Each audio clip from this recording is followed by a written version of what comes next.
Satyabhama Institute of Science and Technology, Chennai.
மதிமுக சார்பில் திருச்சி தொகுதியில் போட்டியிடுகிறார் துரை வைகோ.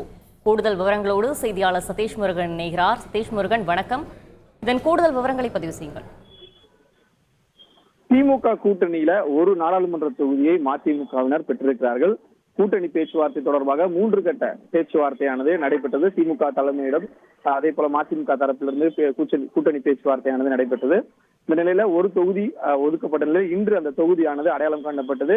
திருச்சி தொகுதி மதிமுகவிற்கு ஒதுக்கப்படுவதாக திமுக தலைமையிடமிருந்து அதிகாரப்பூர்வமாக அந்த அறிக்கையை பெற்ற பிறகு இன்று காலை முதல் நிர்வாக குழு கூட்டம், அதாவது சென்னை எழும்பூரில் இருக்கக்கூடிய மதிமுக தலைமையில் இருக்கும் தாயகத்துல நிர்வாக குழு கூட்டமானது மதிமுக நிர்வாக குழு கூட்டம் நடைபெற்றது. இந்த நிலையில இந்த கூட்டத்திற்கு பிறகாக நாடாளுமன்ற தொகுதி அடையாளம் காணப்பட்டு அதற்கான அதிகாரப்பூர்வமான அறிவிப்பு வெளியிட்ட பின்னர் அந்த ஒப்புதல் யாரை வேட்பாளராக நிறுத்துவது என்பது குறித்து ஒப்புதல் பெறுவதற்கு மதிமுகவை பொறுத்தவரை ஆட்சி மன்ற கூட்டம் நடத்தி அந்த கூட்டத்துல ஒப்புதல் பெற வேண்டியது அந்த கட்சியினுடைய விதிமுறையாக அவர்கள் வைத்திருக்கிறார்கள். அந்த அடிப்படையில இன்று மதியம் 2:30 மணி அளவில் இந்த ஆட்சி மன்ற கூடி ஒப்புதல் பெறுவதற்கான அந்த நடைமுறைகள் பின்பற்றப்பட்டன. அதற்கு அப்போது ஆட்சி மன்ற குழுவில் பங்கேற்றிருக்கக்கூடிய மூத்த நிர்வாகிகள் ஒருமனதாக துரை வைகோ அவர்களை போட்டியிட வைக்கலாம் என்கிற கருத்தை முன்வைத்ததாக தகவல்கள் வெளியாகின்றன. இன்னும் அந்த ஆட்சி மன்ற குழு நிறைவடையாத நிலையில ஒருமனதாக ஆட்சி மன்ற குழுவுடைய ஒப்புதல் பெறப்பட்டிருக்கிறது. திருச்சி நாடாளுமன்ற தொகுதியில துரை வைகோ முதன்மை செயலாளராக இருக்கக்கூடிய துரை வைகோ போட்டியிடுவதற்கு ஆட்சி மன்ற குழு உறுப்பினர்கள் ஒப்புதல் அளித்திருக்கிறார்கள். இந்த ஒப்புதலினுடைய அதிகாரப்பூர்வ அறிவிப்பினை கட்சியினுடைய பொதுச் செயலாளர் வைகோ இன்னும் சற்று நேரத்தில் செய்தியாளர்களை சந்தித்து அறிவிக்க இருக்கிறார். ஆட்சி மன்ற குழு நடந்து கொண்டிருக்கக்கூடிய இந்த வேளையில ஆட்சி மன்ற குழுவில் துரை வைகோ அவர்கள் போட்டியிடுவதற்கான ஒப்புதல் பெறப்பட்டிருக்கக்கூடியது தற்போதைய தகவல்களாக இருக்கிறது. இன்னும் சற்று நேரத்தில் அறிவிக்கிறார். நாடாளுமன்ற வேட்பாளர் திருச்சி நாடாளுமன்ற வேட்பாளர் துரை வைகோ என அறிவிக்க இருக்கிறார்.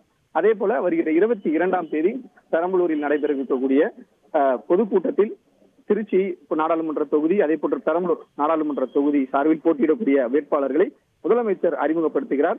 அறிமுக கூட்டமானது திருச்சி சிறுகானூரில் நடைபெற இருக்கிறது.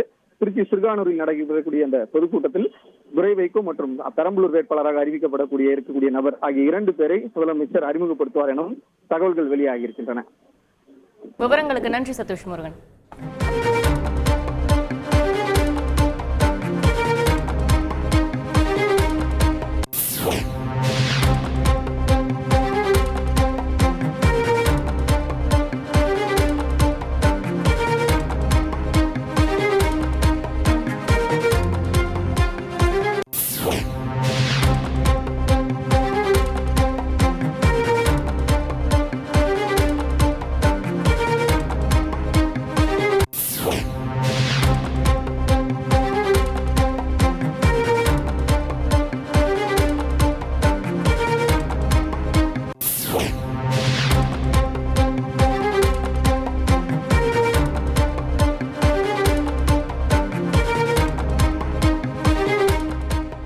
Satyabhama Institute of Science and Technology, Chennai.